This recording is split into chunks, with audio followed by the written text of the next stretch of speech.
It's 1858, and both Prince Albert and Queen Victoria are not amused. They'd been on a royal visit to Cherbourg, where the prince had had a nasty shock. This was what bugged him. La Gloire, a new revolutionary French warship. This was a ship that could not only fire at the enemy, but most of the projectiles then in use would simply bounce off.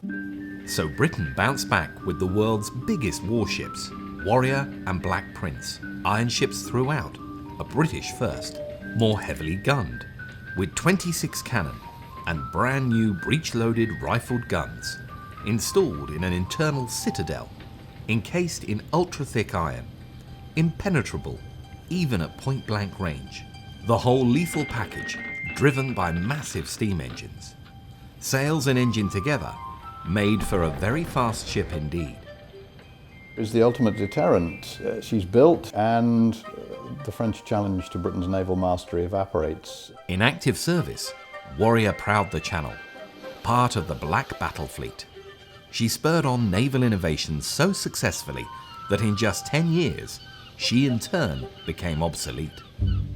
Warrior quite quickly was demoted through the ranks, and eventually she became a floating hulk, basically floating accommodation for young seamen. And then finally her career ended remarkably as a floating pontoon in Milford Haven. And then luckily she was rescued by a group of phenomenal public-spirited citizens who took her up to the northeast, restored her, refitted her, and took her down to Portsmouth where she belongs.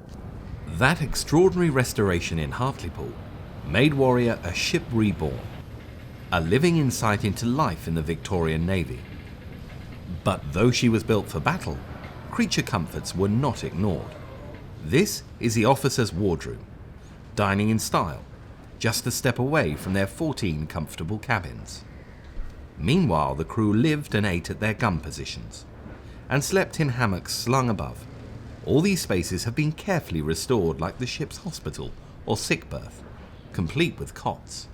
We had to set about finding the suitable pieces to go in here, and in fact that's when we approached a local blacksmith and he made the cots for us.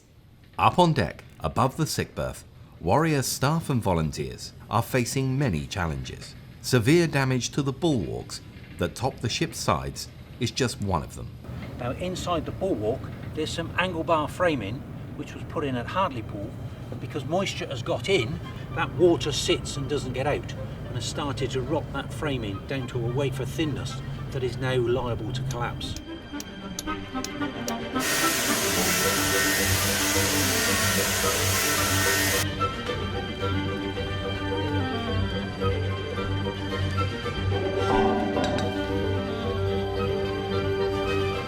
HMS Warrior, 1860.